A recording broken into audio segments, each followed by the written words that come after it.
Hey coaches, what's going on? It is Coach Tim here with another video, guys, and I got a really good one for you today. I'm going to talk about parent participation, how to really have a successful youth football team when you have low parents participation. And this is a big issue that I see going on in the youth football world. It seems like, from when I first started coaching youth football, back in the day, there's each year there's a drop off in parent participation, and this year I'm at an all-time low when it comes down to just parents being extremely involved. So I want to talk to you guys about kind of how I deal with it, what I do, how I manage it, and hopefully it can help you in your program, guys. All right. And guys, before I get into this video, do me a solid, like and subscribe to my channel, guys. You'll be doing me a big solid, guys. And don't forget to download the free Beast Formation Playbook, guys, that you can use this year. This playbook averaged us over 35 points a game, and guys, that's free to you guys, all right? So let's get into this video a little bit. So, as I mentioned before, guys, it seems like each year the drop off in parent participation is getting greater and greater.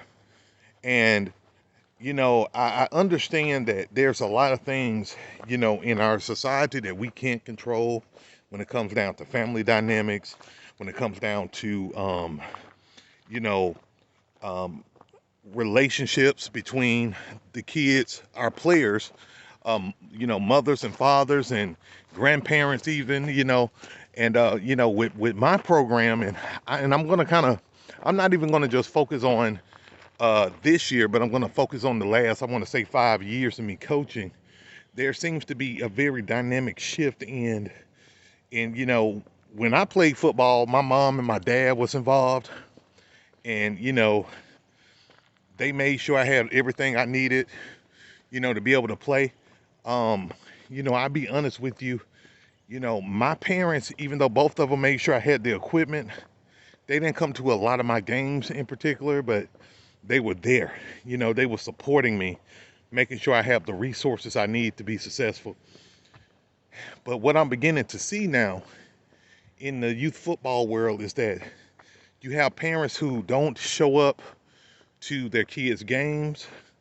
You have parents who don't purchase equipment for their kids, but yet they sign them up. They don't bring their kids to practice. Um, they expecting for the coach to be a babysitter. Um, the whole 9 yards. And I know as I'm talking, some of you guys can relate to this. You got parents who, are threatening to pull kids from your team or your program, if they don't have their way. These are things that I see in youth football now that are at a whole nother level compared to, 10 years ago or even 20 years ago. So I want to share some of the things that I do to try to mitigate this risk and try to slow it down. So the first thing that I try to do, guys, and I can admit that this year I didn't do this, but I try to make sure every parent pays for their kid to play. What I've learned is that when parents actually make that financial investment and pay the registration fee and pay for their kids' equipment, things of that nature, they tend to be a little bit more invested than they would be if you pay for the kid registration fee and you provide a scholarship for the kid to play. I find that parents tend to be a little bit more entitled and a little less obligated to bring their kids to practice, to games, to be appreciative, to hold their kids accountable when their kids act up and things of that nature. So, one thing I would strongly recommend is that you make sure that your parents pay that registration fee. And if they don't pay their registration fee, I understand having a few scholarships available. I like to have about 2 or 3 available at all times per team, but sometimes you have to really use your discretion. And if that parent don't have the money, the kid just won't be able to play, and yeah, it impacts the kid, but what I've learned is, at the end of the year, you will come out making the right decision. Because in my experience, some of the kids don't even make it to the end of the season, opposed to those who are invested and they make it to the end of the season. So number two, guys, what I would recommend is for you to sign or create a parents agreement and have a parents meeting, okay, at the beginning of the year, okay, guys.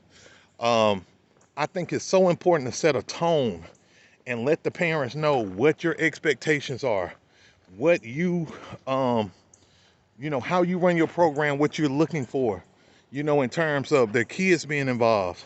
Let them know what the season looks like. Give them a picture of what the season looks like. And then this is the big one. Make sure you write up a parents agreement on consequences if either the kid or themselves, act up in the program, get in fights, cussing out the revs, getting into quarrels with each other, disrespecting the coaches. Like, you need to create a really good form and an agreement. And guys, this is simple.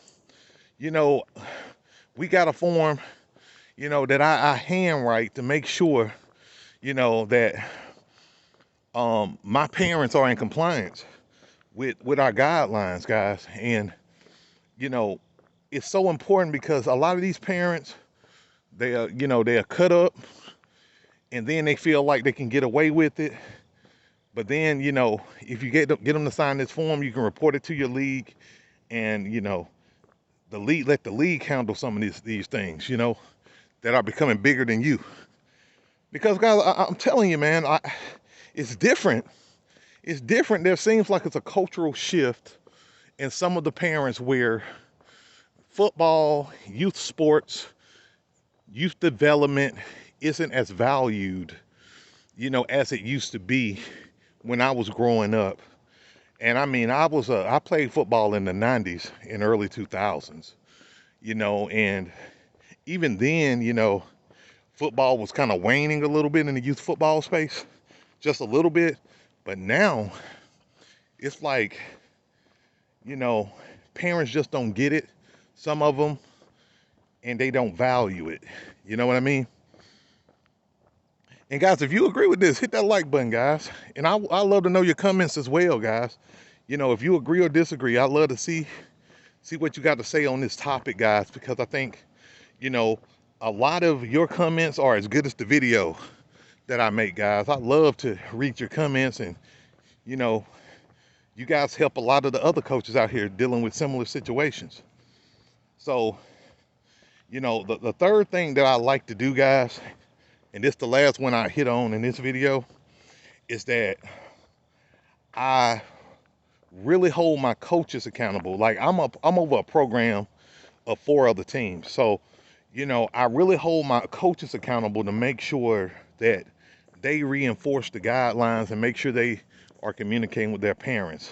Try not to do it all, because you can get overwhelmed, you can get burned out, and you can get to a point where, it's not worth the squeeze, and you don't want to get to that spot, as a youth football coach. And you can easily get to that spot when you have parents who are disruptive and not in compliance and just not on board with making sure that, their kids get the development that they need. And I'm going to tell you this, guys, and I know this is going to sound very black and white and cold, but some parents don't deserve to be in your program. If you're trying to have a quality program and you got parents who don't value showing up on time, bringing their kids to practice, bringing their kids to games, maybe that kid needs to play for another program. And unfortunately, guys, one of the downsides of youth football is that, some parents, some people, coaches, it don't matter. Some adults feel like they can have their way in your program, and you have to be strong and have your own standard. And if they don't line up with what you're trying to be or what you're trying to do as a coach, don't be afraid to dismiss them and ask them to find another program. It's that simple. Because, you know, for most of you guys, especially you guys who are on the youth football level, not the high school or middle school levels, you guys are not getting paid to do what you do. And, you know, I know for me personally, I'll be damned if I have to deal with an adult acting like a child, you know, as it relates to, you know, youth football and making sure you're trying to develop and invest in their child's development. If they don't value it, what can you do, right? What can you do? So guys, I hope you got value out of this video. If you did, do me a solid and like this video and subscribe to my channel, guys. Really appreciate you guys so much. Got so many things coming down the pipeline for you guys.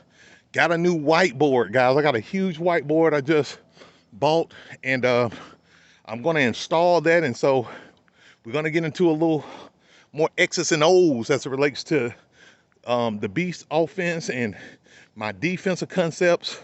And guys, we're going to get deep into it. And because guys, the whole purpose of this channel is for you to win more games and to score more points and be the standard of your league. So guys, really appreciate you guys for everything you're doing. And appreciate all of your support, guys. All right, guys, that's it for today, guys. Remember, I want you to be great, have fun, and beast out. Peace.